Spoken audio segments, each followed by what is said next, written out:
Hi, my name is Rachel Pearsall. I'm the online learning manager with the National Alliance to End Homelessness, and I'm here talking to Ryan Dowd of homelesstraining.com.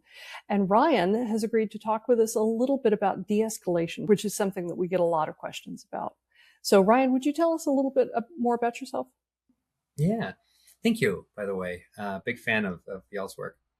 So I started volunteering at the local shelter when I was 13 years old and just immediately fell in love with it and kept volunteering in junior high and high school. I joined the staff in college, worked at the shelter all through the end of college and grad school and law school, took the bar exam and became executive director of that shelter. Ran it for about 20 years. And then I had started providing de-escalation training on the side, and it just kind of blew up. And so I still work part time for the shelter. In fact, I'm in the shelter right now. But my day job is to train organizations on how to manage problematic behavior from individuals who suffer from homelessness and mental health struggles and trauma and substance use and whatnot. It's gotten a lot bigger than I ever could have imagined, which has been a real blessing. That's awesome. And we've been using the word de-escalation. It's a word that we hear a lot. Could we just pause and define it? In basic terms, what is de-escalation? Yeah, so de-escalation, kind of the basic idea is if you got somebody who's upset and there's conflicts kind of rising, how do you bring that back down? How do you go help somebody go from kind of yelling to talking and hopefully keep it from escalating beyond conflict into crisis where people are actually in danger. I tend to think of it as kind of three levels. So you've got pre-conflict, which is all about preventing conflict, which is where I really like to focus.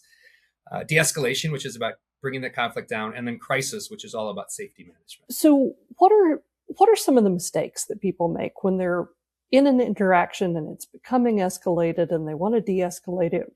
What goes wrong? Yeah. So the first mistake people make is their go-to is de-escalation. And what I mean by that is it's a lot easier to prevent a conflict from ever starting than it is to de-escalate it once it's started. In fact, we had a major clothing brand, I won't name names, but everybody would have heard of them, who came and approached us about our training. And they said, we're not interested in preventing conflict. We only want our staff to know what to do once conflict already arises. And we just chose not to work with them because we're like, that makes absolutely no sense whatsoever. And so the first mistake is creating conflict and then thinking somehow you're gonna learn the skill that you didn't have the skills to prevent conflict, but you're somehow gonna have the skills to de-escalate it. And that's just wrong. It is a lot easier to train your staff to prevent conflict than it is to train them to de-escalate it. And so kind of the biggest area with prevention is the first 5 seconds. So the first 5 seconds of an interaction absolutely dictates where the rest of the conversation is going to go. And so if a staff person walks up and is like, hey, you can't make a mess like that, and they come in and they're instantly aggressive and they're instantly treating the person as a problem rather than as a person, shockingly, that tends to create conflict. And the kind of the neurological basis of that is once you trigger a person's amygdala and they start to go in that fight or flight mode, and their body's releasing cortisol and their body's releasing adrenaline, it's really, really hard to bring them back.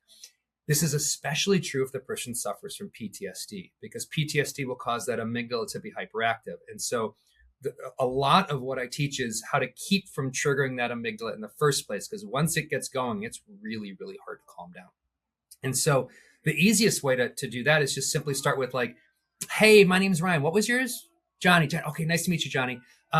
Hey, Johnny, is there any chance I can get you to clean up here? And so that we call it 5 second respect. So just coming in, just introducing yourself, asking the person's name if you don't know their name, or using their name if you do, and then just coming in hyper respectfully, and then transitioning to whatever the issue is. That 5 seconds of respect right out of the gate can keep the amygdala from automatically triggering.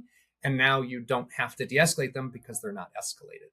You use the example in one of your trainings of somebody who's going through the garbage at a fast food restaurant. And one of the employees at the fast food restaurant comes up and says, hey, you can't go through the garbage. And it occurred to me in that moment that if I were going through the garbage at a fast food restaurant, the employee would probably say to me, ma'am, did you lose something? Right? And so it's easy to look at that situation and think the problem is the guy going through the garbage, but actually the guy that's going through the garbage has just gotten a different reaction than other people would have gotten. So is that kind of what you mean by prevention? So that's part of it. Yeah, I mean, if you're used to being treated differently from everybody else, if you go to the library and you're treated one way, and all the people that are dressed in nicer clothing than you are treated a different way, like that's not exactly setting you up for a low conflict situation. So definitely the kind of treating people differently is not a recipe for success whatsoever. But it's more than that. It's if you can be proactively respectful to someone in the first 5 seconds, you can still enforce the rules with them. But that 5 seconds respect right out of the gate really kind of neutralizes the amygdala, so that you can actually talk to them and have a reasonable conversation without automatically getting that fight or flight mechanism triggered. You mentioned PTSD, and I'm not sure that that everybody knows how traumatic homelessness itself is. They might be thinking that somebody who has PTSD must have gotten it from combat or from having been the victim of a crime or something. But in what ways is homelessness itself traumatic? So I mean, violence is off the charts for people experiencing homelessness. I see if I can remember the exact numbers here. So if you take 10,000 non-homeless men and ask, how many of you have had experienced violence in the past year, it's three out of 10,000 non-homeless men. So that, which is almost a rounding error, right? If you ask 10,000 homeless men, how many of them have experienced violence in the last 12 months, it's over 2,700 of them. So 3 out of 10,000, 2,700 out of 10,000. It's literally, you are not, if you're male, you are 900 times more likely to experience violence if you become homeless than before you're homeless. For women, it's the difference is not quite as great, because non-homeless women experience a lot more violence. But the violence for homeless women is even higher. And then for transgender individuals, the experience of violence is even higher. But for non-transgender individuals, it's even higher. It's also higher. And so, no matter who you're talking about, they're going to experience dramatically more violence if they become homeless than before. Again, in the neighborhood of 900 times more likely. And we know that a lot of people who are experiencing homelessness got there through fleeing a domestic violence situation, more so than the general population. So domestic, whether it's domestic violence, being mugged on the street, being woken up by kids attacking you. There's just so much violence, and that doesn't include just the trauma of the eviction process, the trauma of having experienced child abuse. So much trauma. I'm curious to know if you have seen long-term effects from de-escalation techniques. So, for example, shelter residents who are, responding with a fight or flight response a little too frequently at the beginning of their stay.